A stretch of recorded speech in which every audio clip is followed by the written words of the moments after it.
Stories of the paranormal, supernatural, legends, lore, crime, conspiracy, mysterious, macabre, unsolved, and unexplained.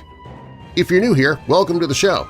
And if you're already a member of this weirdo family, please take a moment and invite someone else to listen. Recommending Weird Darkness to others helps make it possible for me to keep doing the show.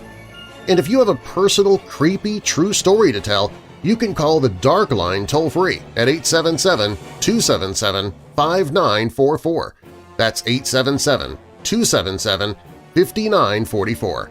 And while you're listening, be sure to check out WeirdDarkness.com, where you can find me on Facebook, Twitter, Instagram, Minds, MeWe, and more. Coming up in this episode, it's Thriller Thursday, so tonight you'll be hearing a story of fiction. I've been on an old-time radio kick recently, listening to shows like The Whistler, Dimension X, and Strange Tales. One of my favorite shows is called X-1. It was a half-hour science fiction radio drama series that was broadcast from April 24, 1955 to January 9, 1958, in various time slots on NBC Radio.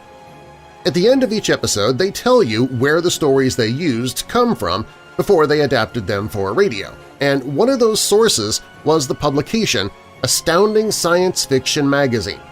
Well, I jumped online to see if maybe there were some old copies that I could look at, and I found a book, an anthology of many of the stories from that magazine.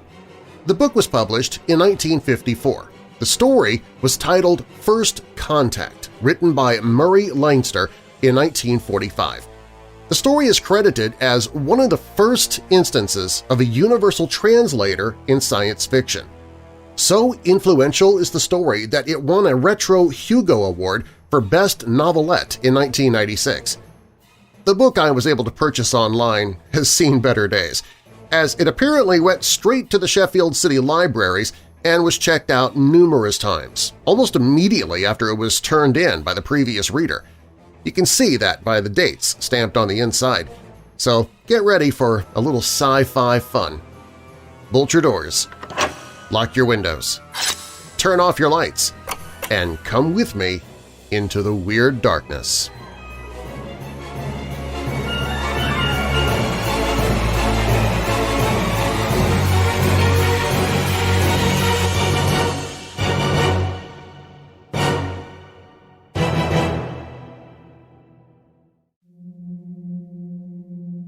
Tommy Dort went into the captain's room with his last pair of stereo photos and said, "I'm through, sir. These are the last 2 pictures I can take." He handed over the photographs and looked with professional interest at the visiplates, which showed all space outside the ship. Subdued, deep red lighting indicated the controls and such instruments as the quartermaster on duty needed for navigation of the spaceship Leinster. There was a deeply cushioned control chair. There was the little gadget of oddly angled mirrors, remote descendant of the back view mirrors of 20th century motorists, which allowed a view of all the visiplates without turning the head. And then there were the huge plates, which were so much more satisfactory for a direct view of space. The Leinster was a long way from home. The plates, which showed every star of visual magnitude and could be stepped up to any desired magnification, portrayed stars of every imaginable degree of brilliance in the startlingly different colors they show outside of atmosphere. But every one was unfamiliar. Only 2 constellations could be recognized as seen from Earth, and they were shrunken and distorted. The Milky Way seemed vaguely out of place. But even such oddities were minor compared to a sight in the forward plates. There was a vast mistiness ahead, a luminous mist. It seemed motionless. It took a long time for any appreciable nearing to appear in the vision plates, though the spaceship's velocity indicator showed an incredible speed. The mist was the Crab Nebula, 6 light-years long, 3.5 light-years thick, with outward-reaching members that in the telescopes of Earth gave it some resemblance to the creature for which it was named. It was a cloud of gas, infinitely tenuous, reaching half again as far as from Sol to its nearest neighbor sun. Deep within it burned 2 stars, a double star, one component the familiar yellow of the sun of Earth, the other an unholy white. Tommy Dort said meditatively, "We're heading into a deep, sir?" The skipper studied the last 2 plates of Tommy's taking and put them aside. He went back to his uneasy contemplation of the vision plates ahead. The Lonvibon was decelerating at full force. She was a bare half light year from the nebula. Tommy's work was guiding the ship's course now, but the work was done. During all the stay of the exploring ship in the nebula, Tommy Dort would loaf. But he'd more than paid his way so far. He had just completed a quite unique first, a complete photographic record of the movement of a nebula during a period of 4,000 years, taken by one individual with the same apparatus and with control exposures to detect and record any systematic errors. But in addition, he had also recorded 4,000 years of the history of a double star and 4,000 years of the history of a star in the act of degenerating into a white dwarf. It was not that Tommy Dort was 4,000 years old. He was actually in his 20s. But the Crab Nebula is 4,000 light-years from Earth, and the last 2 pictures had been taken by a light which would not reach Earth until the 6th millennium AD. On the way here, at speeds incredible multiples of the speed of light, Tommy Dort had recorded each aspect of the nebula by the light which had left it from 40 centuries since to a bare 6 months ago. The Lonvibon bored on through space. Slowly, slowly, slowly, the incredible luminosity crept across the vision plates. It blotted out half the universe from view. Before was glowing mist, and behind was a star-studded emptiness. The mist shut off 3/4 of all the stars. Some few of the brightest shone dimly through it near its edge, but only a few. Then there was only an irregular-shaped patch of darkness astern against which stars shone, unwinking. The Lonvibon dived into the nebula, and it seemed as if it bored into a tunnel of darkness with walls of shining fog, which was exactly what the spaceship was doing. The most distant photographs of all had disclosed structural features in the nebula. It was not amorphous. It had form.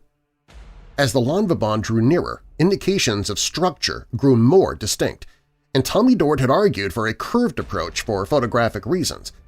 So the spaceship had come up to the nebula on a vast logarithmic curve, and Tommy had been able to take successive photographs from slightly different angles and get stereo pairs which showed the nebula in 3 dimensions, which disclosed billowings and hollows and an actually complicated shape.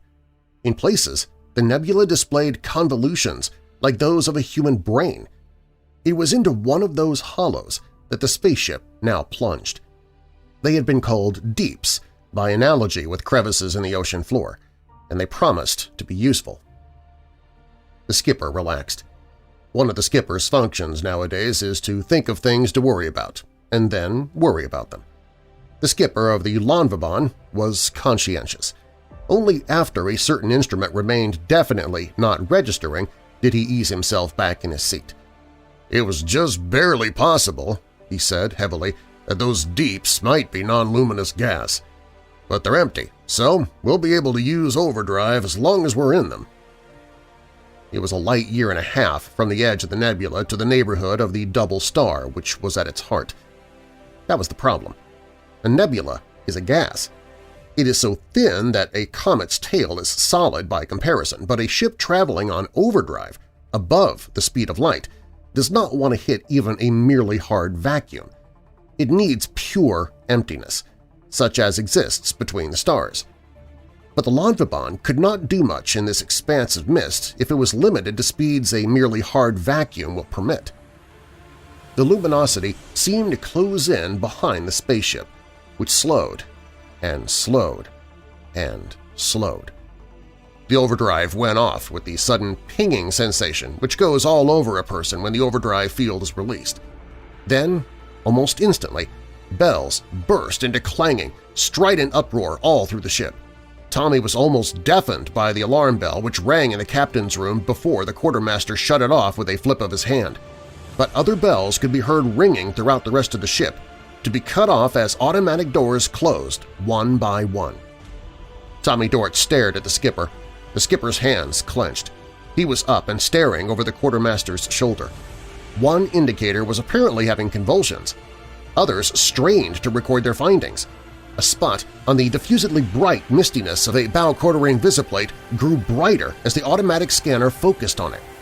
That was the direction of the object which had sounded collision alarm. But the object locator itself, according to its reading, there was one solid object, some 80,000 miles away, an object of no great size. But there was another object whose distance varied from extreme range to zero and whose size shared its impossible advance and retreat. "Step up the scanner," snapped the skipper. The extra bright spot on the scanner rolled outward, obliterating the undifferentiated image behind it. Magnification increased, but nothing appeared, absolutely nothing. Yet the radio locator insisted that something monstrous and invisible made lunatic dashes towards the Lanvabon at speeds which inevitably implied collision and then fled coyly away at the same rate. The visiplate went up to maximum magnification. Still nothing. The skipper ground his teeth. Tommy Dort said meditatively, "Do you know, sir, I saw something like this on a linear on the Earth-Mars run once when we were being located by another ship. Their locator beam was the same frequency as ours, and every time it hit, it registered like something monstrous and solid." "That," said the skipper savagely, "is just what's happening now. There's something like a locator beam on us. We're getting that beam and our own echo besides. But the other ship's invisible. Who is out here in an invisible ship with locator devices? Not men, certainly." He pressed the button in his sleeve communicator and snapped, "Action! Stations! Man all weapons! Condition of extreme alert in all departments immediately!" His hand closed and unclosed. He stared again at the visiplate, which showed nothing but a formless brightness. "Not men?" Tommy Dort straightened sharply. "You mean—" "How many solar systems in our galaxy?" demanded the skipper bitterly. "How many planets fit for life? And how many kinds of life could there be? If this ship isn't from Earth, and it isn't, it has a crew that isn't human. And things that aren't human but are up to the level of deep space travel in their civilization could mean anything." Skipper's hands were actually shaking. He would not have talked so freely before a member of his own crew, but Tommy Dort was of the observation staff, and even a skipper whose duties include worrying may sometimes need desperately to unload his worries. Sometimes, too, it helps to think aloud. "Something like this has been talked about and speculated about for years," he said softly. "Mathematically, it's been an odds-on bet that somewhere in our galaxy there'd be another race with a civilization equal to or further advanced than ours. Nobody could ever guess where or when we'd meet them, but looks like we've done it now." Tommy's eyes were very bright. "Do you suppose they'll be friendly, sir?" The skipper glanced at the distance indicator. The phantom object still made its insane, non-existent swoops towards and away from the Lanvabon. The secondary indication of an object at 80,000 miles stirred ever so slightly. "It's moving," he said curtly, "heading for us. Just what we'd do if a strange spaceship appeared in our hunting grounds. Friendly? Maybe. We're going to try and contact them. We have to, but I suspect that this is the end of the expedition. Thank God for the blasters." The blasters are those beams of ravening destruction which take care of recalcitrant meteorites in a spaceship's course when the deflectors can't handle them. They're not designed as weapons, but they can serve as pretty good ones. They can go into action at 5,000 miles and draw on the entire power output of a whole ship. With automatic aim and a traverse of 5 degrees, a ship like the Lanvabon can come very close to blasting a hole through a small-sized asteroid which gets in its way. But not on overdrive, of course.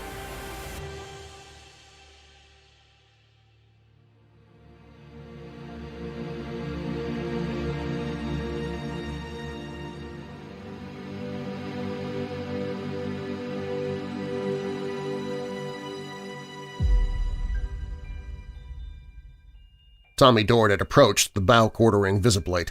Now he jerked his head around. "Blasters, sir? What for?" The skipper grimaced at the empty visiplate. because we don't know what they're like and can't take a chance. I know," he added bitterly. "We're going to make contacts and try to find out all we can about them, especially where they come from. I suppose we'll try to make friends, but we haven't much chance. We can't trust them the fraction of an inch. We daren't. They've locators. Maybe they've tracers better than any we have. Maybe they could trace us all the way home without our knowing it. We can't risk a non-human race knowing where Earth is unless we're sure of them. And how can we be sure? They could come to trade, of course, or they could swoop down on overdrive with a battle fleet that could wipe us out before we knew what happened. We wouldn't know which to expect or when." Tommy's face was startled. "It's all been thrashed out over and over in theory," said the skipper. "Nobody's ever been able to find a sound answer, even on paper. But you know, in all their theorizing, no one considered the crazy, rank impossibility of a deep space contact, with neither side knowing the other's homeworld. But we gotta find an answer, in fact. What are we gonna do about them? Maybe these creatures will be aesthetic marvels, nice and friendly and polite, and underneath with the sneaking brutal ferocity of a Japanese. Or maybe they'll be crude and gruff as a Swedish farmer and just as decent underneath. Maybe there's something in between. But am I going to risk the possible future of the human race on a guess that it's safe to trust them? God knows it'd be worthwhile to make friends with a new civilization. It'd be bound to stimulate our own, and maybe we'd gain enormously, but I can't take chances. The one thing I won't risk is having them know how to find Earth. Either I know they can't follow me, or I don't go home, and they'll probably feel the same way." He pressed the sleeve communicator button again. "Navigation officers, attention! Every star map on this ship is to be prepared for instant destruction. This includes photographs and diagrams from which our course or starting point can be deduced. I want all astronomical data gathered and arranged to be destroyed in a split second on order. Make it fast and report when it's ready." He released the button. He looked suddenly old. The first contact of humanity with an alien race was a situation which had been foreseen in many fashions, but never one quite so hopeless of a solution as this. A solitary Earth ship and a solitary alien meeting in a nebula which must be remote from the home planet of each. They might wish peace, but the line of conduct which best prepared a treacherous attack was just the seeming of friendliness. Failure to be suspicious might doom the human race, and a peaceful exchange of the fruits of civilization would be the greatest benefit imaginable. Any mistake would be irreparable, but a failure to be on guard would be fatal. The captain's room was very, very quiet. The bow quartering visiplate was filled with the image of a very small section of the nebula. A very small section indeed. It was all diffused, featureless, luminous mist. But suddenly Tommy Dort pointed. "There, sir!" There was a small shape in the mist. It was far away. It was a black shape, not polished to mirror reflection like the hull of the Lonvibon. It was bulbous, roughly pear-shaped. There was much thin luminosity between, and no details could be observed, but it was surely no natural object. Then Tommy looked at the distance indicator and said quietly, "It's headed for us at a very high acceleration, sir. The odds are that they're thinking the same thing, sir, that neither of us will dare let the other go home. Do you think they'll try contact with us or let loose with their weapons as soon as they're in range?" The Lonvibon was no longer in a crevice of emptiness in the nebula's thin substance. She swam in luminescence. There were no stars save the two fierce glows in the nebula's heart. There was nothing but an all-enveloping light, curiously like one's imagining of underwater in the tropics of Earth. The alien ship had made one sign of less than lethal intention. As it drew nearer the Lonvibon, it decelerated. The Lonvibon itself had advanced for a meeting and then come to a dead stop. Its movement had been a recognition of the nearness of the other ship. Its pausing was both a friendly sign and a precaution against attack. Relatively still, it could swivel on its own axis to present the least target to a slashing assault, and it would have a longer firing time than if the two ships flashed past each other at their combined speeds. The moment of actual approach, however, was tenseness itself. The Lonvabon's needle-pointed bow aimed unwaveringly at the alien bulk. A relay to the captain's room put a key under his hand which would fire the blasters with maximum power. Tommy Dort watched, his brow wrinkled. The aliens must be of a high degree of civilization if they had spaceships, and civilization does not develop without the development of foresight. These aliens must recognize all the implications of this first contact of two civilized races as fully as did the humans on the Lonvabon. The possibility of an enormous spurt in the development of both by peaceful contact and exchange of their separate technologies would probably appeal to them as to the men. But when dissimilar human cultures are in contact, one must usually be subordinate or there is war. But subordination between races arising on separate planets could not be peacefully arranged. Men, at least, would never consent to subordination, nor was it likely that any highly developed race would agree. The benefits to be derived from commerce could never make up for a condition of inferiority. Some races, men perhaps, would prefer commerce to conquest. Perhaps these aliens would also. But some types even of human beings would have craved red war. If the alien ship now approaching the Lonvabon returned to its home base with news of humanity's existence and of ships like the Lonvabon, it would give its race the choice of trade or battle. They might want trade, or they might want war. But it takes two to make trade and only one to make war. They could not be sure of men's peacefulness, nor could men be sure of theirs. The only safety for either civilization would lie in the destruction of one or both of the two ships here and now. But even victory would not be really enough. Men would need to know where this alien race was to be found, for avoidance if not for battle. They would need to know its weapons and its resources, and if it could be a menace, and how it could be eliminated in case of need. The aliens would feel the same necessities concerning humanity.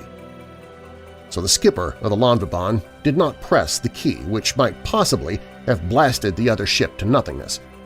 He dared not. But he dared not fire either. Sweat came out on his face.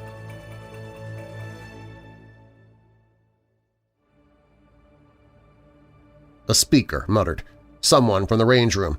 "The other ship's stopped, sir. Quite stationary. Blasters are centered on it, sir." It was an urging to fire, but the skipper shook his head to himself. The alien ship was no more than 20 miles away. It was dead black. Every bit of its exterior was an abysmal, non-reflecting sable. No details could be seen except by minor variations in its outline against the misty nebula. "It stopped dead, sir," said another voice. "They've sent a modulated shortwave at us, sir. Frequently modulated, apparently a signal. Not enough power to do any harm."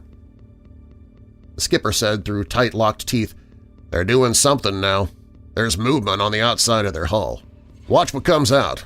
Put the auxiliary blasters on it." Something small and round came smoothly out of the oval outline of the black ship. The bulbous hulk moved. "Moving away, sir," said the speaker. "The object they let out is stationary in the place they've left." Another voice cut in.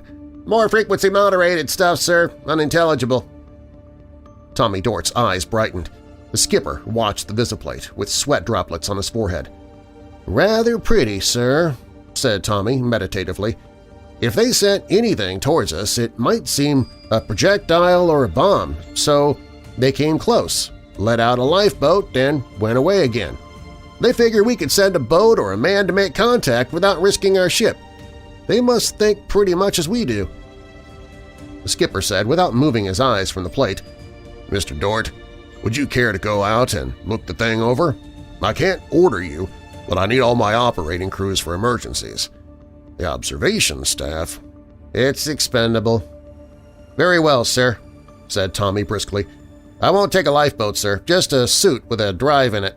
"It's smaller, and the arms and legs will look unsuitable for a bomb. I think I should carry a scanner, sir."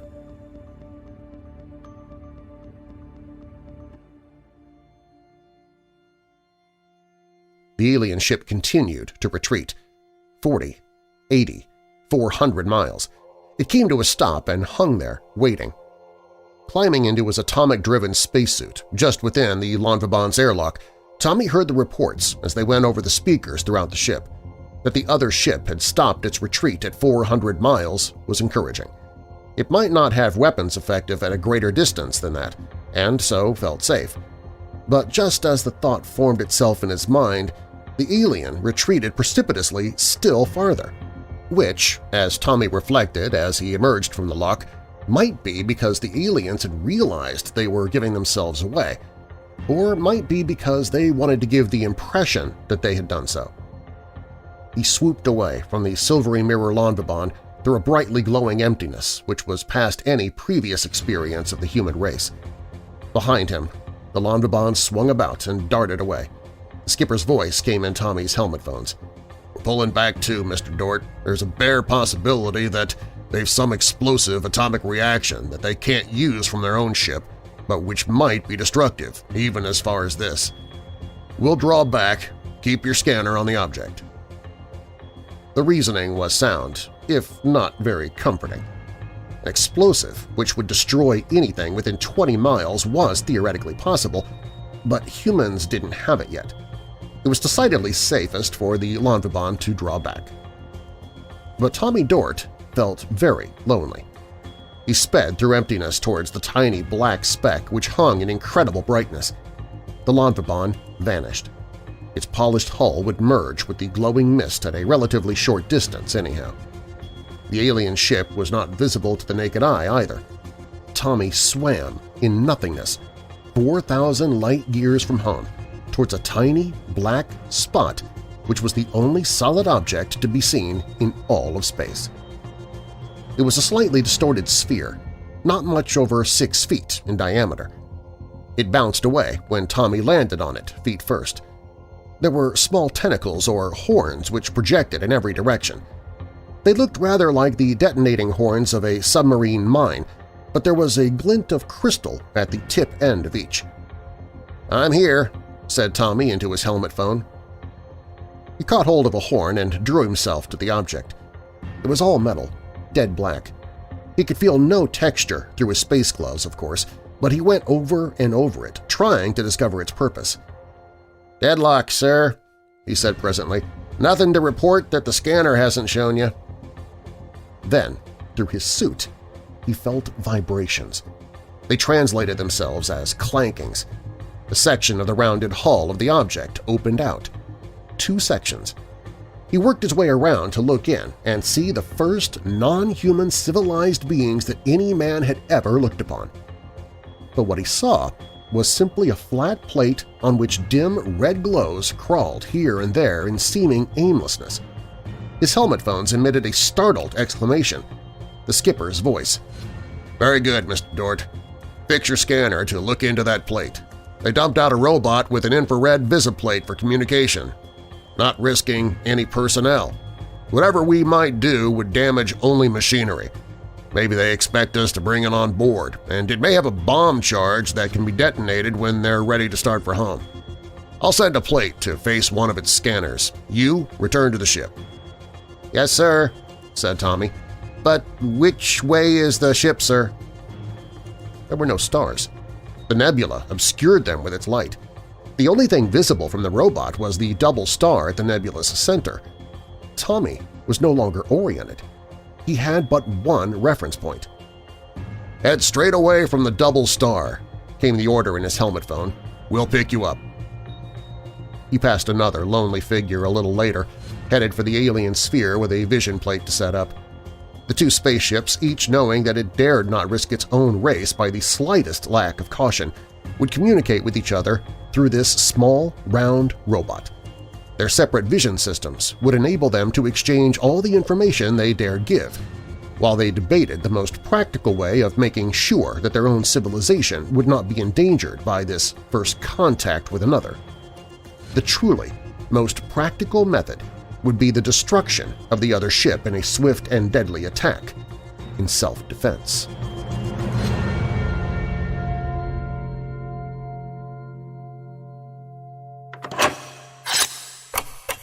If you like Weird Darkness, you'll love the audiobooks I've narrated, many of which are absolutely free to listen to, just like what you're listening to right now, including free audiobooks by Stephen King, H.P. Lovecraft, Charles Dickens, and more. You can see all of the free audiobooks I've narrated on the audiobooks page at WeirdDarkness.com. We have more to our story, First Contact by Murry Leinster, when Weird Darkness returns. If you or someone you know struggles with depression or dark thoughts, I'd like to recommend the Hope in the Darkness page at WeirdDarkness.com.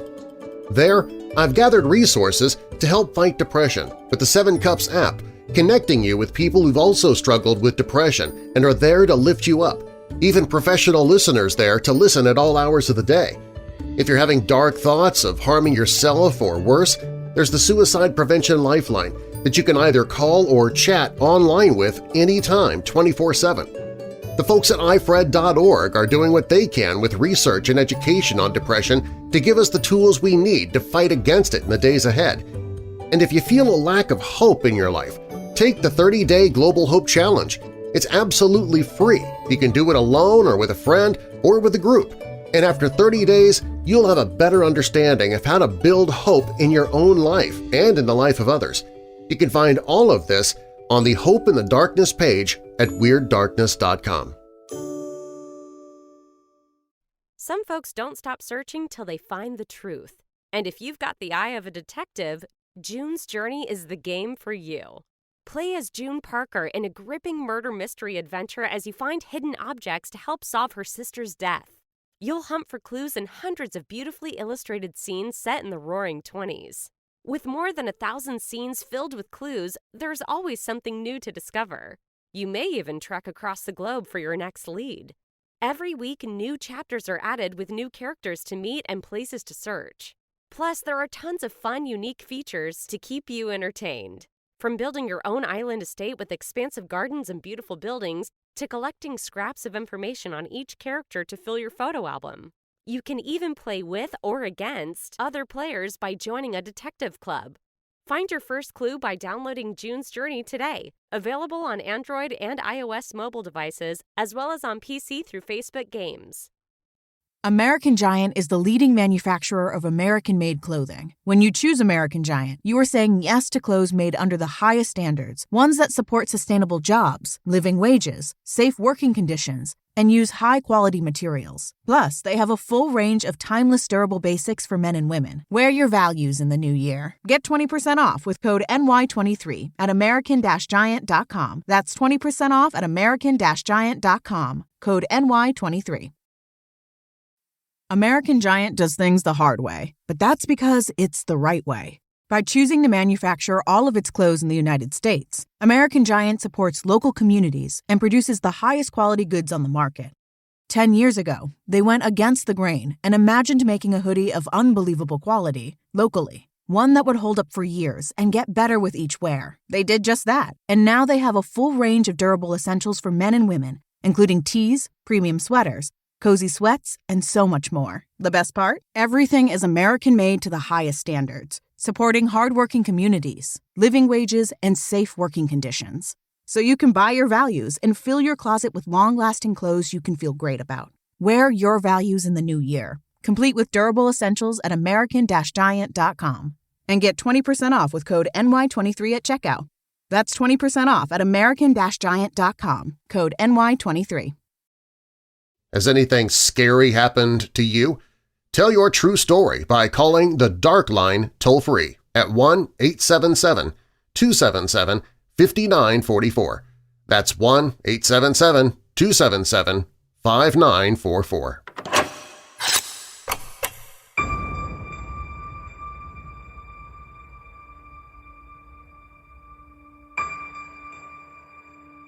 The Lanvabon thereafter was a ship in which there were 2 separate enterprises on hand at the same time. She had come out from Earth to make close-range observations on the smaller component of the double star at the nebula's center. The nebula itself was the result of the most titanic explosion of which men have any knowledge. The explosion took place sometime in the year 2946 BC, before the first of the 7 cities of long-dead Ilium was even thought of. The light of that explosion reached Earth in the year AD 1054 and was duly recorded in ecclesiastic annals and somewhat more reliably by Chinese court astronomers. It was bright enough to be seen in daylight for 23 successive days. Its light, and it was 4,000 light-years away, was brighter than that of Venus. From these facts, astronomers could calculate 900 years later the violence of the detonation. Matter blown away from the center of the explosion would have traveled outward at the rate of 2,300,000 miles an hour, more than 38,000 miles a minute, something over 638 miles per second. When 20th century telescopes were turned upon the scene of this vast explosion, only a double star remained, and the nebula. The brighter star of the doublet was almost unique in having so high a surface temperature that it showed no spectrum lines at all. It had a continuous spectrum. Sol's surface temperature is about 7,000 degrees, absolute. That of the hot white star is 500,000 degrees.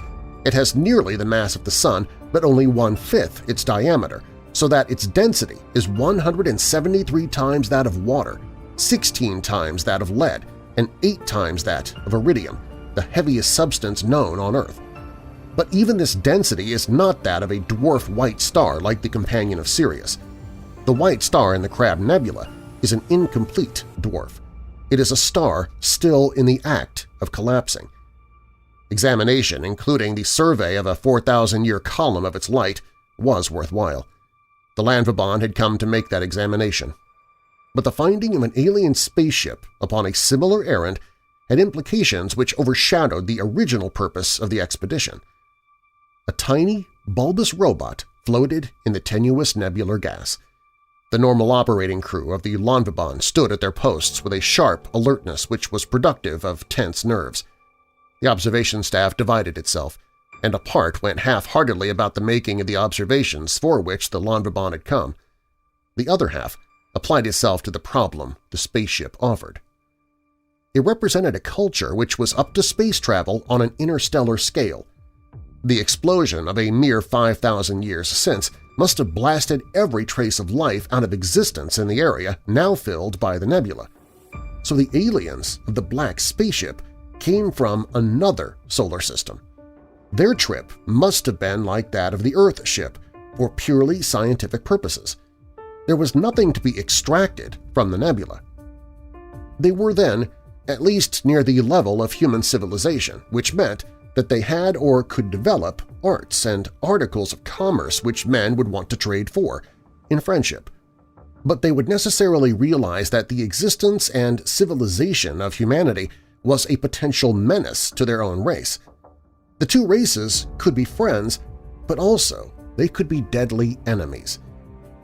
Each, even if unwillingly, was a monstrous menace to the other, and the only safe thing to do with a menace is to destroy it. In the Crab Nebula, the problem was acute and immediate. The future relationship of the two races would be settled here and now. If a process for friendship could be established, one race, otherwise doomed, would survive, and both would benefit immensely.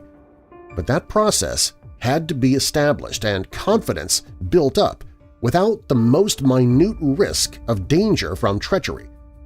Confidence would need to be established upon a foundation of necessarily complete distrust. Neither dared return to its own base if the other could do harm to its race. Neither dared risk any of the necessities to trust.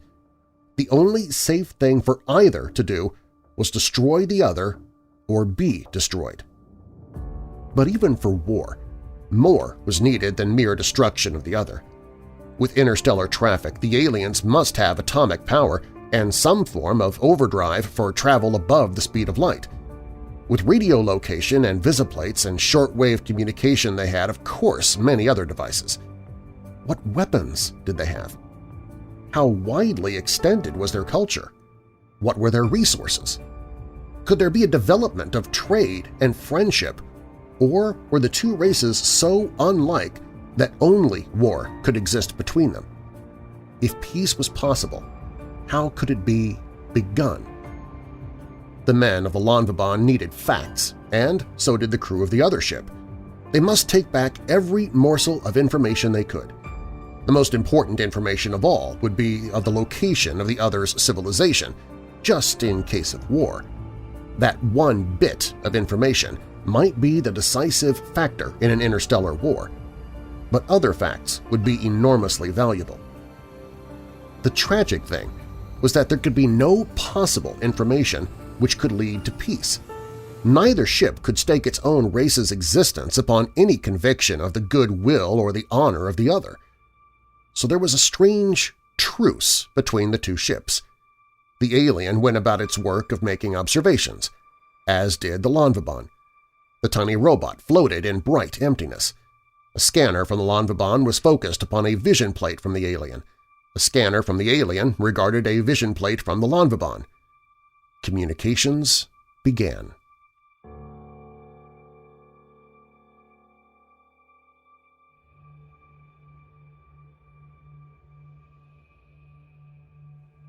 It progressed rapidly. Tommy Dort was one of those who made the first progress report. His special task on the expedition was over. He had now been assigned to work on the problem of communication with the alien entities. He went with the ship's solitary psychologist to the captain's room to convey the news of success. The captain's room, as usual, was a place of silence and dull red indicator lights and the great bright visiplates on every wall and on the ceiling. "We've established fairly satisfactory communication, sir," said the psychologist. He looked tired. His work on the trip was supposed to be that of measuring personal factors of error in the observation staff for the reduction of all observations to the nearest possible decimal to the absolute. He had been pressed into service for which he was not especially fitted, and it told upon him. "That is, we can say almost anything we wish to them and can understand what they say in return. But of course we don't know how much of what they say is the truth." Skipper's eyes turned to Tommy Dort. "We've hooked up some machinery," said Tommy. "That amounts to a mechanical translator. We have vision plates, of course, and then shortwave beams direct. They use frequency modulation plus what is probably variation in waveforms, like our vowel and consonant sounds in speech. We've never had any use for anything like that before, so our coils won't handle it, but we've developed a sort of code, which isn't the language of either set of us. They shoot over shortwave stuff with frequency modulation, and we record it as sound. When we shoot it back, it's reconverted into frequency modulation." The skipper said, frowning, "Why waveform changes in shortwaves? How do you know?" "We showed them our recorder in the vision plates, and they showed us theirs. They record the frequency modulation direct, I think," said Tommy carefully. "They don't use sound at all, even in speech. They've set up a communications room, and we've watched them in the act of communicating with us. They make no perceptible movement of anything that corresponds to a speech organ. Instead of a microphone, they simply stand near something that would work as a pickup antenna. My guess, sir, is that they use microwaves for what you might call person-to-person conversation. I think they make shortwave trains as we make sounds." The skipper stared at him.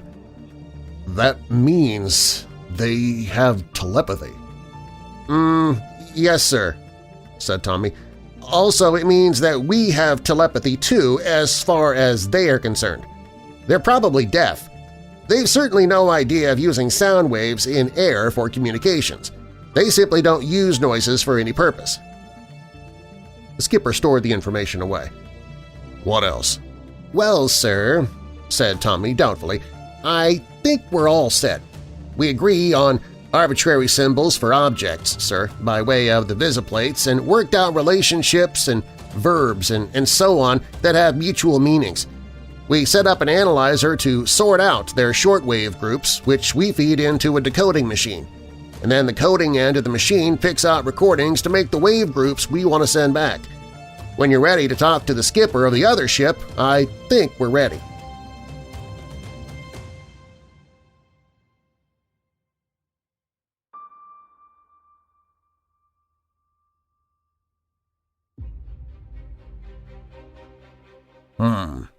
What's your impression of their psychology? The skipper asked the question of the psychologist. I don't know, sir, said the psychologist harassedly. They seem to be completely direct, but they haven't let slip even a hint of the tenseness we know exists. They act as if they were simply setting up a means of communication for friendly conversation. But there is, well, an overtone. The psychologist was a good man at psychological mensuration, which is a good and useful field, but he was not equipped to analyze a completely alien thought pattern. If I may say so, sir, said Tommy uncomfortably. What? They're oxygen breathers, said Tommy, and they're not too dissimilar to us in other ways. It seems to me, sir, that parallel evolution has been at work. Perhaps intelligence evolves in parallel lines, just as, well, basic bodily functions. I mean, he added conscientiously, any living being of any sort must ingest, metabolize, and excrete. Perhaps any intelligent brain must perceive, apperceive, and find a personal reaction. I'm sure I've detected irony. That implies humor, too. In short, sir, I think they could be likable. The skipper heaved himself to his feet. He said profoundly. We'll see what they have to say. He walked to the communications room. The scanner for the vision plate and the robot was in readiness. The skipper walked in front of it. Tommy Dort sat down at the coding machine and tapped at the keys.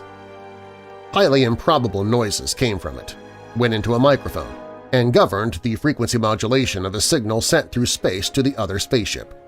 Almost instantly, the vision screen, which with one relay in the robot showed the interior of the other ship lighted up. An alien came before the scanner and seemed to look inquisitively out of the plate. He was extraordinarily man-like, but he was not human. The impression he gave was of extreme baldness and a somehow humorous frankness. "I'd like to say," said the skipper heavily, "the appropriate things about this first contact of two dissimilar civilized races, and of my hopes that a friendly intercourse between the two peoples will result." Tommy Dort hesitated. Then he shrugged and tapped expertly upon the coder. More improbable noises. The alien skipper seemed to receive the message. He made a gesture which was wryly assenting. The decoder on the Lonvibon hummed to itself and word cards dropped into the message frame. Tommy said dispassionately, "He says, sir, that is all very well, but is there any way for us to let each other go home alive? I would be happy to hear of such a way if you can contrive one. At the moment it seems to me that one of us must be killed."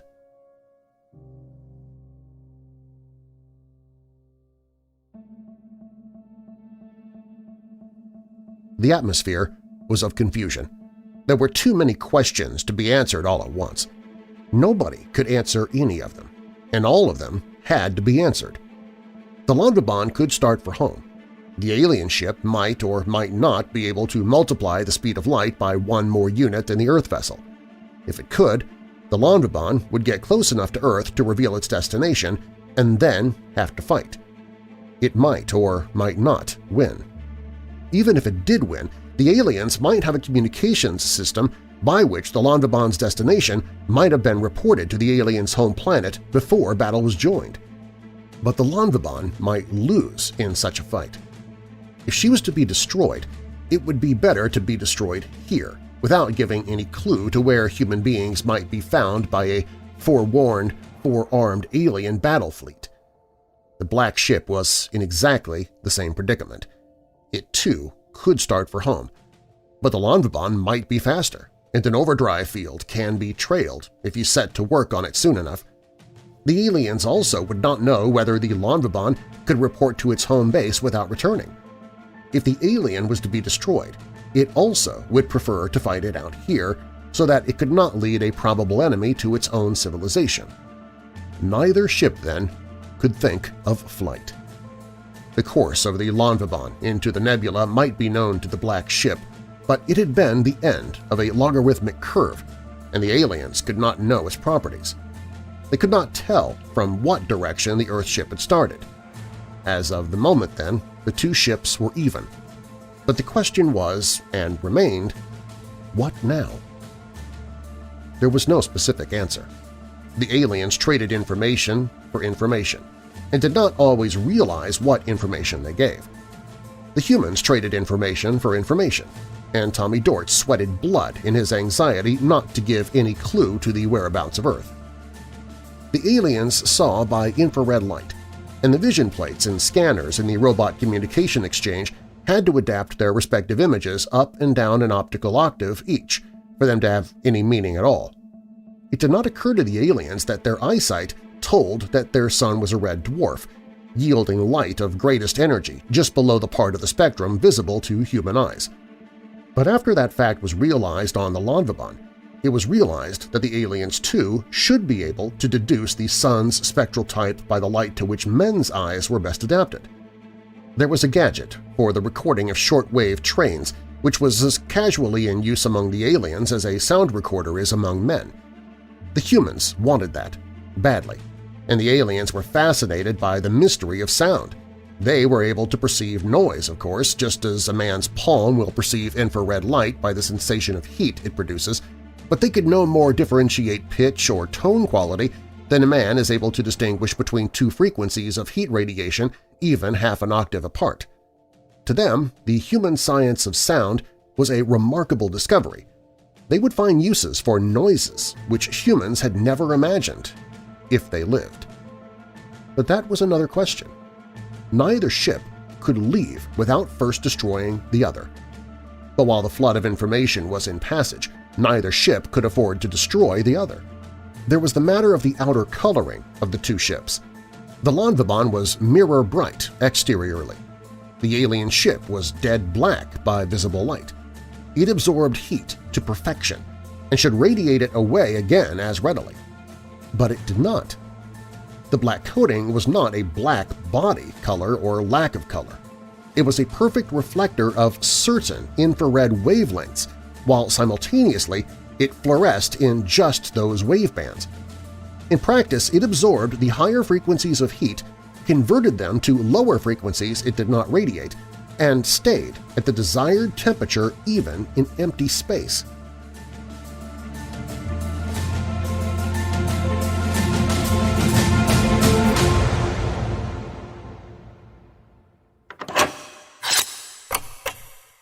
Do you love cheesy horror hosts and terrible B-horror monster movies?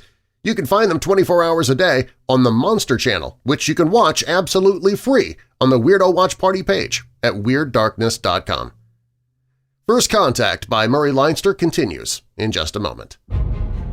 You've bolted the doors, locked the windows, turned off the lights, and now all you need before listening to Weird Darkness is a mug of Weird Dark Roast coffee to keep those ghostly chills at bay. Weird Dark Roast coffee has deep notes of cocoa, caramel, and a touch of sinister sweetness. This is an exclusive coffee that I selected specifically for you, my weirdo family. Weird Dark Roast is not available in stores, coffee houses, mad scientist labs, or even the dark web, but you can find it at WeirdDarkness.com. Use the promo code WEIRD, and you won't even have to pay for delivery on your first order. Weird Dark Roast Coffee. Find the link and grab a bag now for yourself at WeirdDarkness.com. Some folks don't stop till they find the truth. June's Journey is a Roaring '20s murder mystery hidden object game.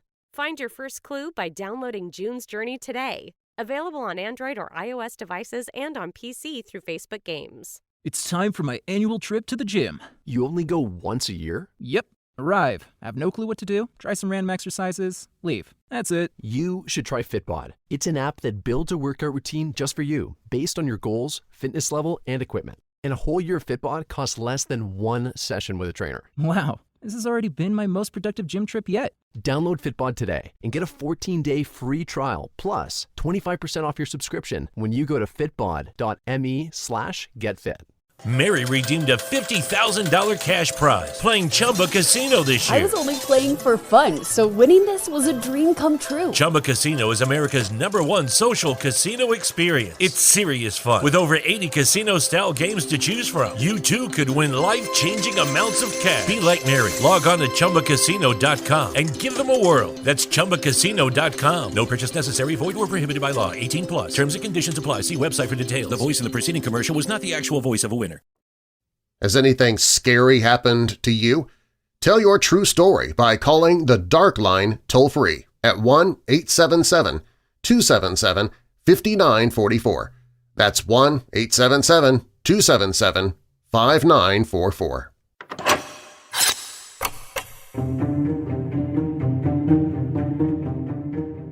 Tommy Dort labored over his task of communications. He found the aliens' thought process not so alien that he could not follow them. The discussion of technics reached the matter of interstellar navigation. A star map was needed to illustrate the process. It would have been logical to use a star map from the chart room, but from a star map one could guess the point from which the map was projected. Tommy had a map made specifically with imaginary but convincing star images upon it. He translated directions for its use by the coder and decoder. In return, the aliens presented a star map of their own before the visiplate. Copied instantly by photograph, the nav officers labored over it, trying to figure out from what spot in the galaxy the stars and Milky Way would show at such an angle. It baffled them. It was Tommy who realized finally that the aliens had made a special star map for their demonstration too, and that it was a mirror image of the faked map Tommy had shown them previously. Tommy could grin at that. He began to like these aliens. They were not human, but they had a very human sense of the ridiculous. In course of time, Tommy essayed a mild joke. It had to be translated into code numerals, these into quite cryptic groups of shortwave, frequency-modulated impulses, and these went to the other ship and into heaven knew what to become intelligible. A joke, which went through such formalities, would not seem likely to be funny, but the aliens did see the point. There was one of the aliens to whom communication became as normal a function as Tommy's own code handlings. The two of them developed a quite insane friendship, conversing by coder, decoder, and shortwave trains. When technicalities in the official message grew too involved, that alien sometimes threw in strictly non-technical interpolations akin to slang. Often they cleared up the confusion.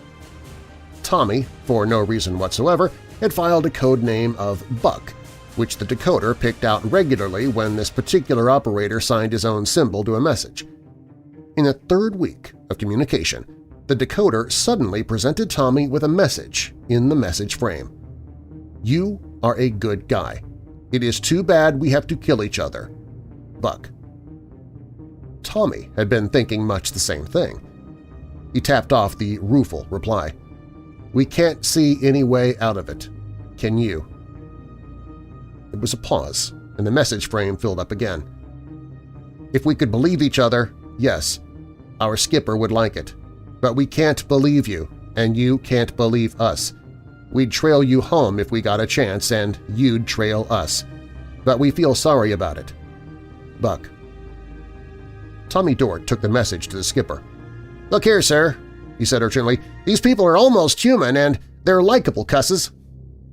The skipper was busy about his important task of thinking things to worry about and worrying about them.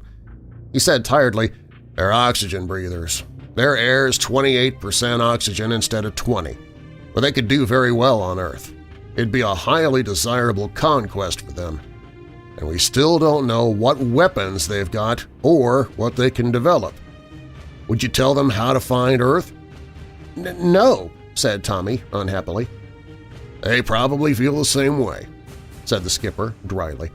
"And if we did manage to make a friendly contact, how long would it stay friendly? If their weapons were inferior to ours, they'd feel that for their own safety they had to improve them. We, knowing they were planning to revolt, would crush them while we could, for our own safety. If it happened to be the other way around, they'd have to smash us before we could catch up to them." Tommy was silent. but he moved restlessly. "If we smash this black ship and get home," said the skipper, "Earth's government will be annoyed if we don't tell them where it came from. But what can we do? We'll be lucky enough to get back alive with our warning. It isn't possible to get out of those creatures any more information than we give them, and we surely won't give them our address. We run into them by accident. Maybe if we smash this ship, there won't be another contact for thousands of years. And it's a pity, because trade can mean so much. But it takes two to make a peace, and we can't risk trusting them. The only answer is to kill them if we can, and if we can't, to make sure that when they kill us, they'll find out nothing that'll lead them to Earth. I don't like it," added the skipper tiredly, "but there simply isn't anything else to do."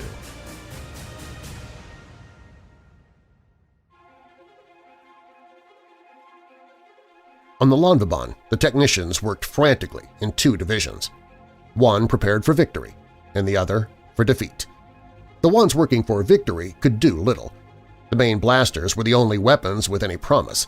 Their mountings were cautiously altered so that they were no longer fixed nearly dead ahead with only a 5-degree traverse.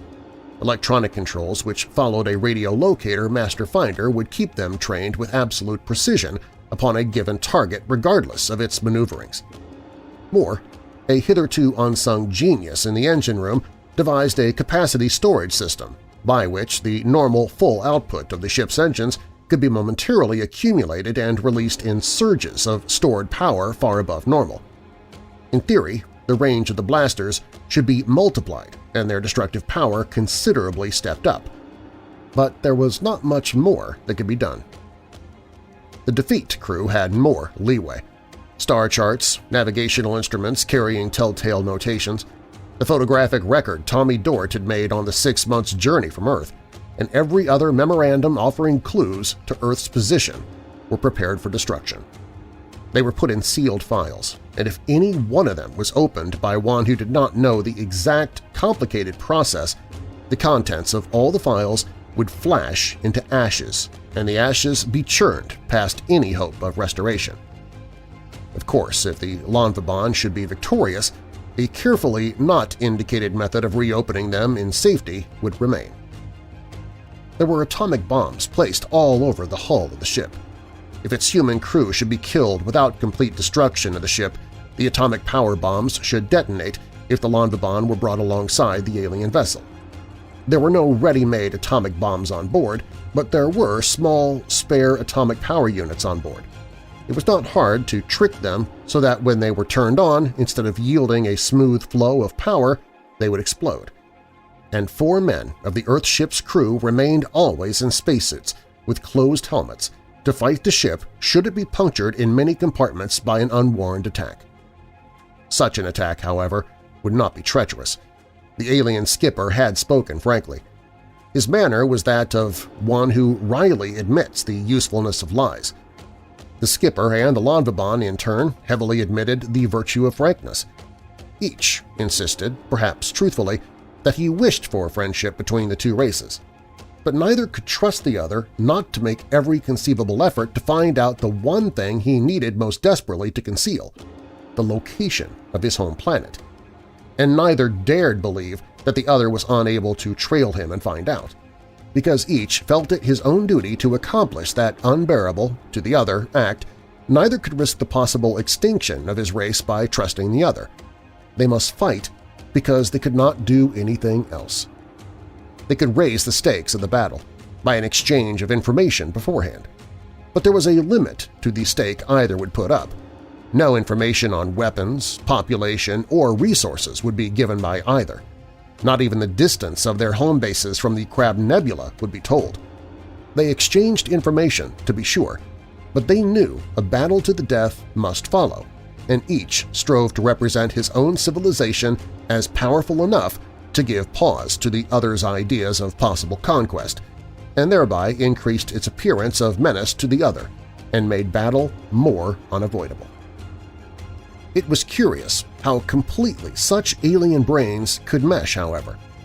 Tommy Dort, sweating over the coding and decoding machines, found a personal equation emerging from the, at first, stilted arrays of word cards which arranged themselves. He had seen the aliens only in the vision screen, and then only in light at least one octave removed from the light they saw by. They, in turn, saw him very strangely, by transposed illumination from what to them would be the far ultraviolet. But their brains worked alike, amazingly alike.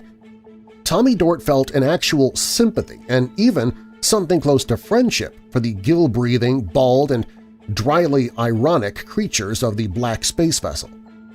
Because of that mental kinship, he set up, though hopelessly, a sort of table of the aspects of the problem before them. He did not believe that the aliens had any instinctive desire to destroy man. In fact, the study of communications from the aliens had produced on the Lanvabon a feeling of tolerance, not unlike that between enemy soldiers during a truce on Earth. The men felt no enmity, and probably neither did the aliens, but they had to kill or be killed for strictly logical reasons. Tommy's table was specific. He made a list of objectives the men must try to achieve in the order of their importance. The first was the carrying back of news of the existence of the alien culture. The second was the location of that alien culture in the galaxy. The third was the carrying back of as much information as possible about that culture. The third was being worked on, but the second was probably impossible. The first, and all, would depend on the result of the fight which must take place. The aliens' objectives would be exactly similar, so that the men must prevent, first, news of the existence of Earth's culture from being taken back by the aliens, second, alien discovery of the location of Earth, and third, the acquiring by the aliens of information which would help them or encourage them to attack humanity. And again, the third was in train, and the second was probably taken care of, and the first must await the battle. There was no possible way to avoid the grim necessity of the destruction of the Black Ship. The aliens would see no solution to their problems but the destruction of the Lanvabon. But Tommy Dort, regarding his tabulation ruefully, realized that even complete victory would not be a perfect solution. The ideal would be for the Lanvabon to take back the alien ship for study. Nothing less would be a complete attainment of the third objective. But Tommy realized that he hated the idea of so complete a victory even if it could be accomplished. He would hate the idea of killing even non-human creatures who understood a human joke. And beyond that, he would hate the idea of Earth fitting out a fleet of fighting ships to destroy an alien culture because its existence was dangerous. The pure accident of this encounter between peoples who could like each other had created a situation which could only result in wholesale destruction. Tommy Dort soured on his own brain, which could find no answer which would work. But there had to be an answer. The gamble was too big. It was too absurd that two spaceships should fight, neither one primarily designed for fighting, so that the survivor could carry back news which would set one side to frenzied preparation for war against the unwarned other. If both races could be warned, though, and each knew that the other did not want to fight, and if they could communicate with each other but not locate each other until some grounds for mutual trust could be reached, it was impossible. It was chimerical. It was a daydream. It was nonsense. But it was such luring nonsense that Tommy Dort ruefully put it into the coder to his gill-breathing friend Buck, then some 100,000 miles off in the misty brightness of the nebula. "Sure," said Buck, in the decoder's word cards flickering into place in the message frame. "That is a good dream. But I like you and still won't believe you. If I said that first, you would like me but not believe me either. I tell you the truth more than you believe, and maybe you tell me the truth more than I believe. But there is no way to know. I am sorry."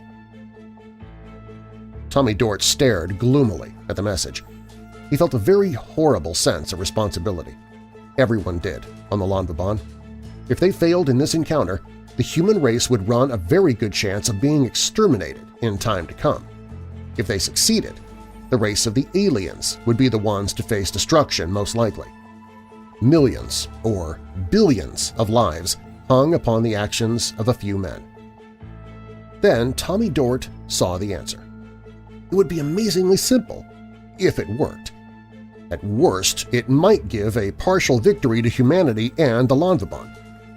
He sat quite still, not daring to move lest he break the chain of thought that followed the first tenuous idea. He went over and over it, excitedly finding objections here and meeting them and overcoming impossibilities there. It was the answer. He felt sure of it. He felt almost dizzy with relief when he found his way to the captain's room and asked leave to speak.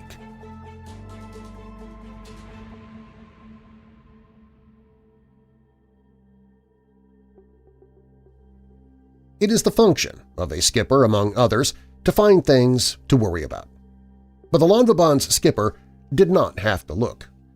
In the 3 weeks and 4 days since the first contact with the alien black ship, the skipper's face had grown lined and old. He had not only the Lonvabon to worry about, he had all of humanity. "Sir," said Tommy Dort, his mouth rather dry because of his enormous earnestness, "may I offer a method of attack on the black ship? I'll undertake it myself, sir, and if it doesn't work, our ship won't be weakened." The skipper looked at him unseeingly. "The tactics are all worked out, Mr. Dort," he said heavily. "They're being cut on tape now for the ship's handling. It's a terrible gamble, but it has to be done." "I think," said Tommy carefully, "I've worked out a way to take the gamble out. Suppose, sir, we send a message to the other ship offering—" His voice went on in the utterly quiet captain's room, with the visiplates showing only a vast mistiness outside and the 2 fiercely burning stars in the nebula's heart. Subscribe to the Weird Darkness newsletter and you could be my next winner in my monthly random drawing. Each month, one person wins a Weird Darkness prize pack, including an extra-large Weird Darkness poster, a coffee mug, 2 magnets, and 2 stickers. Sign up for the newsletter for free at WeirdDarkness.com. There's still more to our story, First Contact by Murry Leinster, when Weird Darkness returns. Want to receive the commercial-free version of Weird Darkness every day? For just $5 per month, you can become a patron at WeirdDarkness.com. As a patron, you get commercial-free episodes of Weird Darkness every day, bonus audio, and you also receive chapters of audiobooks as I narrate them, even before the authors and publishers hear them. But more than that, as a patron, you're also helping to reach people who are desperately hurting with depression and anxiety. You get the benefits of being a patron, and you also benefit others who are hurting at the same time. Become a patron at WeirdDarkness.com. Mary redeemed a $50,000 cash prize playing Chumba Casino this year. I was only playing for fun, so winning this was a dream come true. Chumba Casino is America's #1 social casino experience. It's serious fun. With over 80 casino-style games to choose from, you too could win life-changing amounts of cash. Be like Mary. Log on to ChumbaCasino.com and give them a whirl. That's ChumbaCasino.com. No purchase necessary. Void or prohibited by law. 18+. Terms and conditions apply. See website for details. The voice in the preceding commercial was not the actual voice of a winner. When you're putting in the work, you don't have to do it alone. Verity Credit Union is your partner in helping you reach your goals to own your first home, start a small business, or help your kids thrive financially. We're here for you because we realize it's hard out there, and when you need support, you can lean on us to ask questions and create a plan, because in the end, we know you can see your future, and now there's a credit union that can see it with you. Verity Credit Union, your future, your partner. Visit veritycu.com, federally insured by NCUA. Tell your true story and get on the show. Call the Dark Line toll-free at 1-877-277-5944. That's 1-877-277-5944.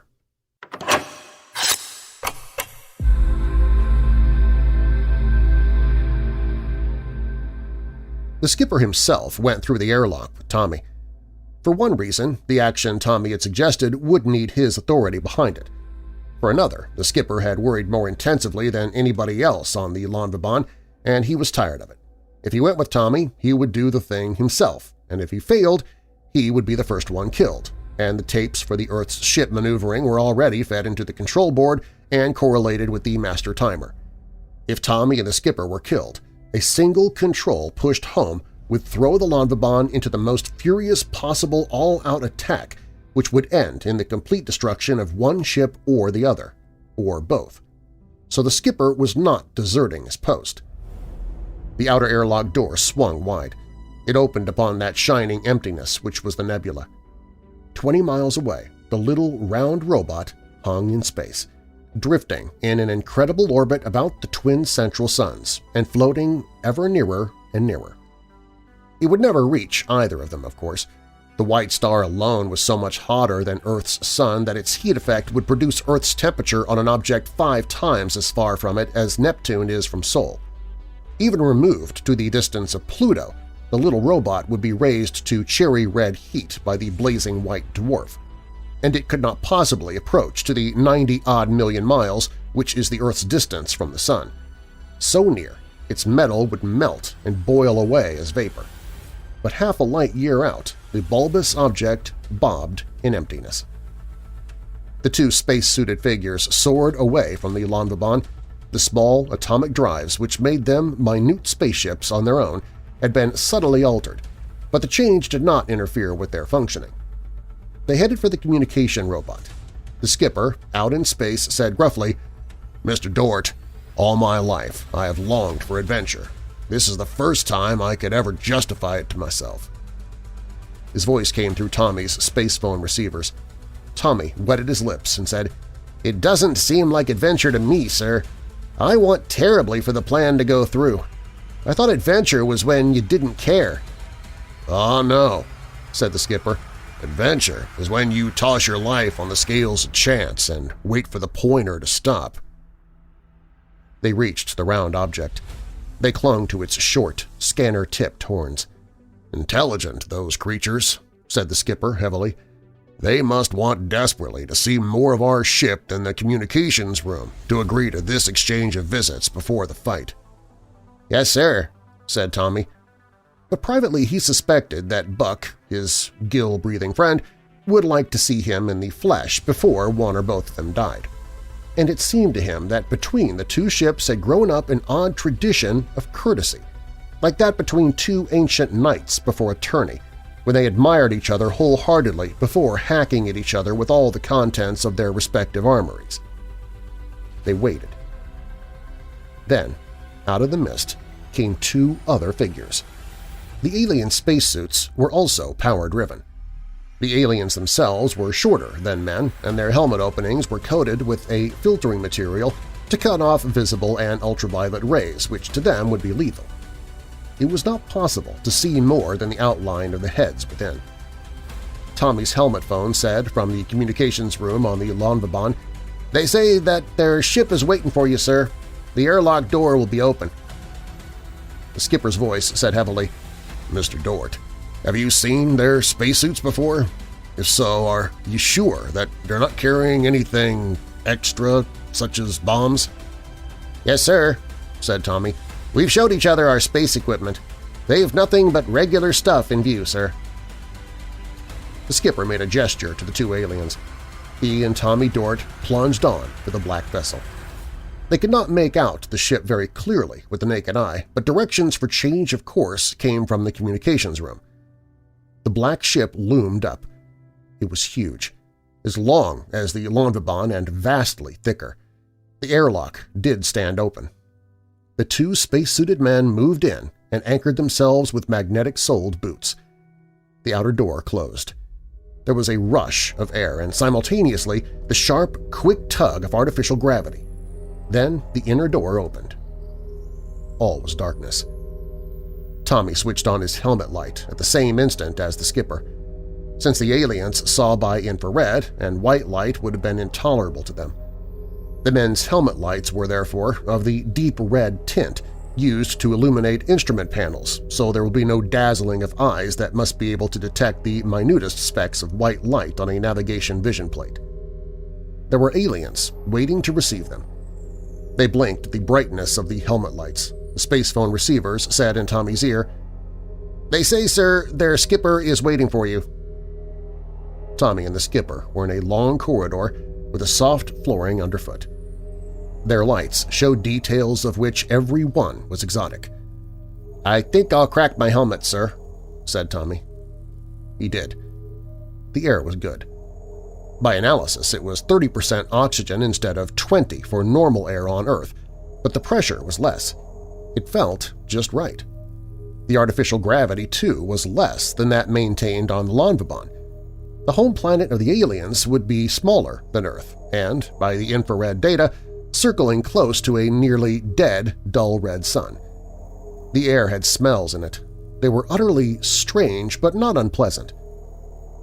An arched opening. A ramp with the same soft stuff underfoot. Lights which actually shed a dim, dull red glow about. The aliens had stepped up some of their illuminating equipment as an act of courtesy. The light might hurt their eyes, but it was a gesture of consideration, which made Tommy even more anxious for his plan to go through. The alien skipper faced them, with what seemed to Tommy a gesture of wryly humorous deprecation. The helmet phones said, "He says, sir, that he greets you with pleasure, but he has been able to think of only one way in which the problem created by the meeting of these two ships can be solved." "He means a fight," said the skipper.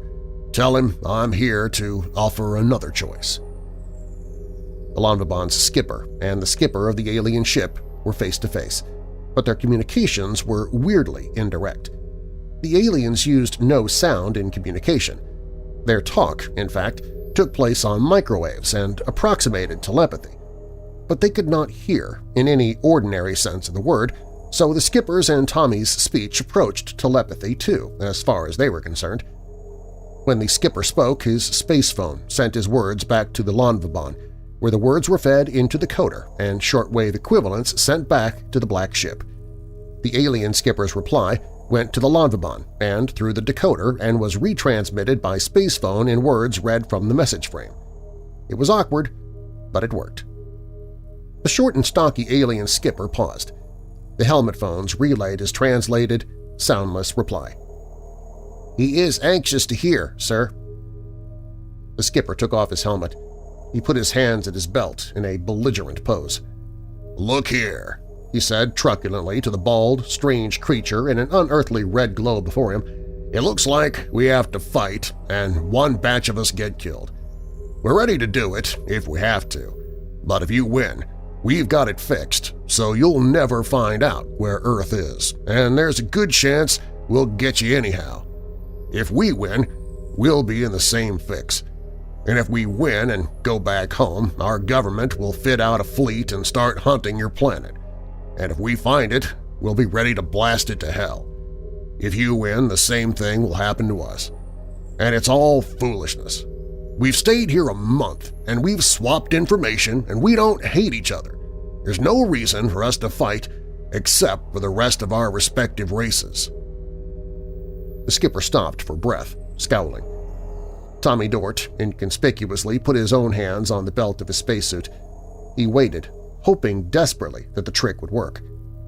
"He says, sir," reported the helmet phones, "that all you say is true, but that his race has to be protected, just as you feel that yours must be." "Naturally," said the skipper angrily, "but the sensible thing to do is to figure out how to protect it. Putting his future up as a gamble in a fight is not sensible. Our races have to be warned of each other's existence, that's true, but each should have proof that the other doesn't want to fight, but wants to be friendly. And we shouldn't be able to find each other, but we should be able to communicate with each other to work out grounds for a common trust. If our governments want to be fools, let them. But we should give them the chance to make friends, instead of starting a space war out of mutual funk." Briefly, the space phone said, "He says that the difficulty is that of trusting each other now. With the possible existence of his race at stake, he cannot take any chance, and neither can you, of yielding an advantage." "But my race," boomed the skipper, glaring at an alien captain, "my race has an advantage now. We came here to your ship in atom-powered spacesuits. Before we left, we altered the drives. We can set off 10 pounds of sensitized fuel apiece right here in this ship, or it can be set off by remote control from our ship. It will be rather remarkable if your fuel store doesn't blow up with us. In other words, if you don't accept my proposal for a common-sense approach to this predicament, Dort and I blow up in an atomic explosion, and your ship will be wrecked if not destroyed. And the Lonvabon will be attacking with everything it's got within 2 seconds after the blast goes off." The captain's room of the alien ship was a strange scene, with its dull red illumination and the strange, bald, gill-breathing aliens watching the skipper and waiting for the inaudible translation of the harangue they could not hear. But a sudden tensity appeared in the air, a sharp, savage feeling of strain. The alien skipper made a gesture. The helmet phones hummed. "He says, sir, what is your proposal?" "Swap ships," roared the skipper. "Swap ships and go on home. We can fix our instruments so they'll do no trailing. He can do the same with his. We'll each remove our star maps and records. We'll each dismantle our weapons. The air will serve, and we'll take their ship and they'll take ours, and neither one can harm or trail the other, and each will carry home more information than can be taken otherwise.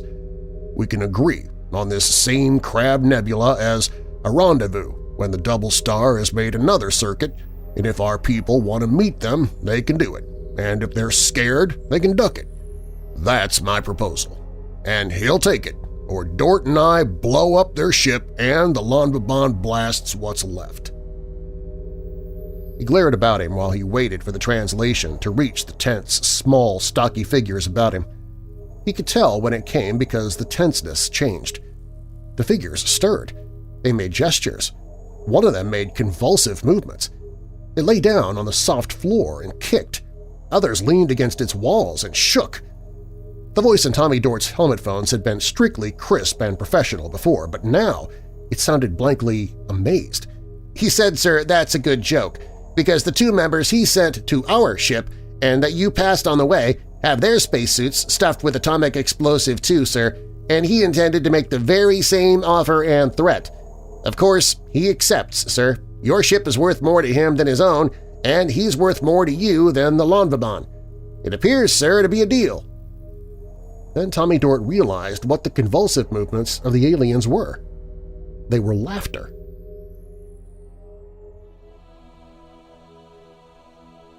It wasn't quite as simple as the skipper had outlined it.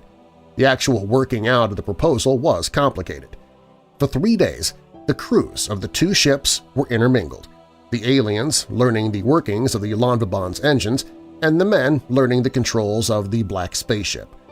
It was a good joke, but it wasn't all a joke.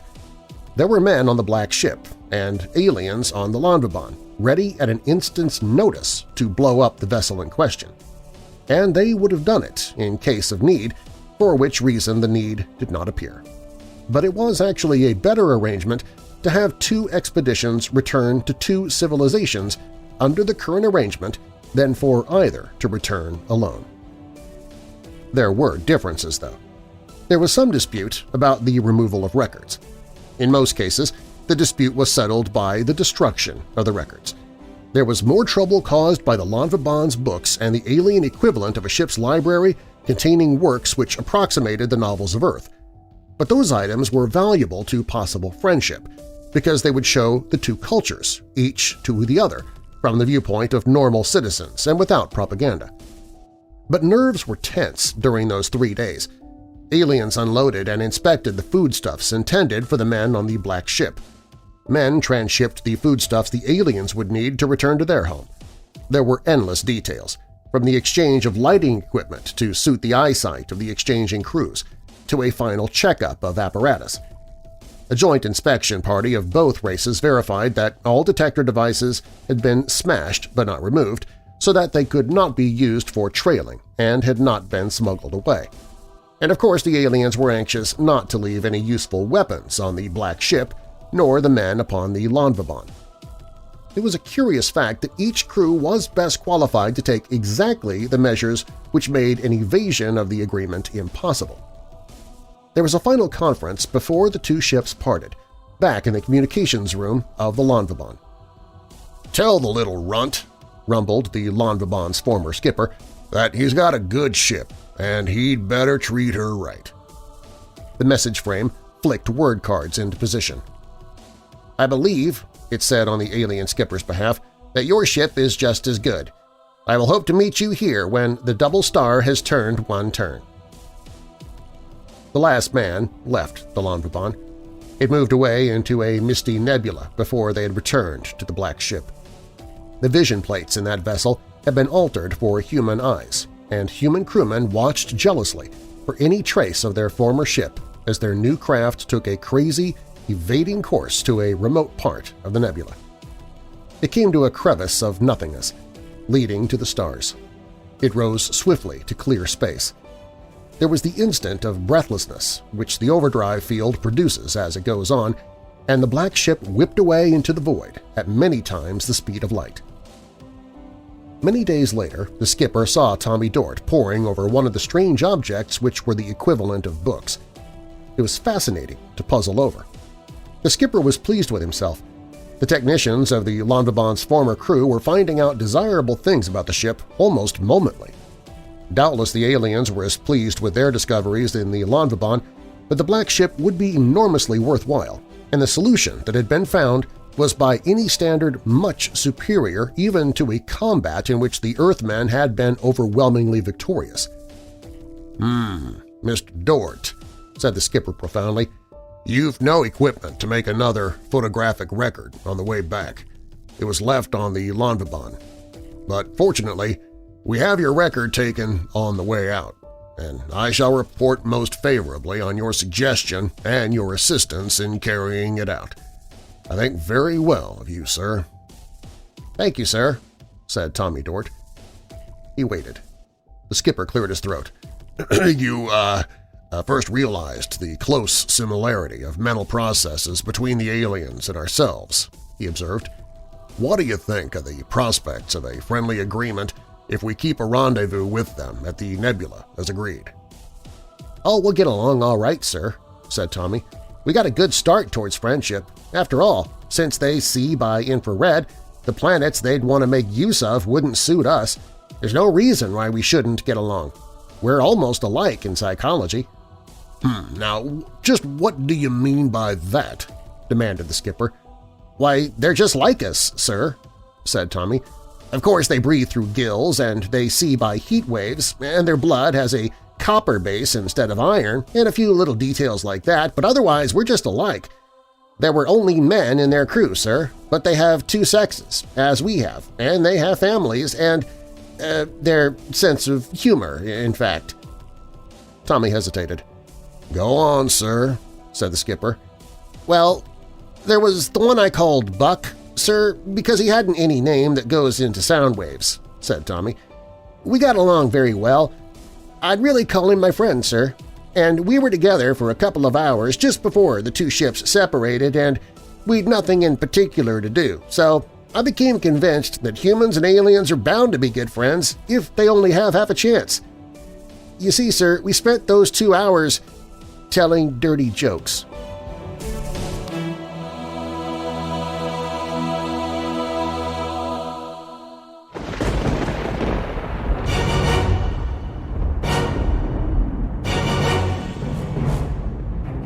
Thanks for listening.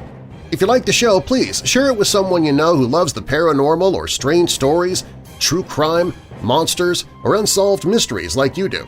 You can email me anytime with your questions or comments at darren@weirddarkness.com. Darren is D-A-R-R-E-N. And you can find me on Facebook, Twitter, Instagram, Minds, MeWe, and more. You can also join the show's Weirdos Facebook group on the Contact Social page at WeirdDarkness.com. If you have a true tale to tell, click on Tell Your Story at WeirdDarkness.com or call the Dark Line toll-free at 1-877-277-5944. And if you're listening on the radio, be sure to also subscribe to the podcast where I upload episodes 7 days a week. Stories on Thriller Thursday episodes are works of fiction, and links to the stories or the authors can be found in the show notes. First Contact was written by Murry Leinster for Astounding Science Fiction magazine. Weird Darkness is a production of Marlar House Productions. Copyright Weird Darkness 2021. And now that we're coming out of the dark, I'll leave you with a little light. James 2, verse 17. Faith by itself, if it is not accompanied by action, is dead. And a final thought from George Eliot, which was the pen name of Mary Ann Evans. It is never too late to be what you might have been. I'm Darren Marlar. Thanks for joining me in the Weird Darkness.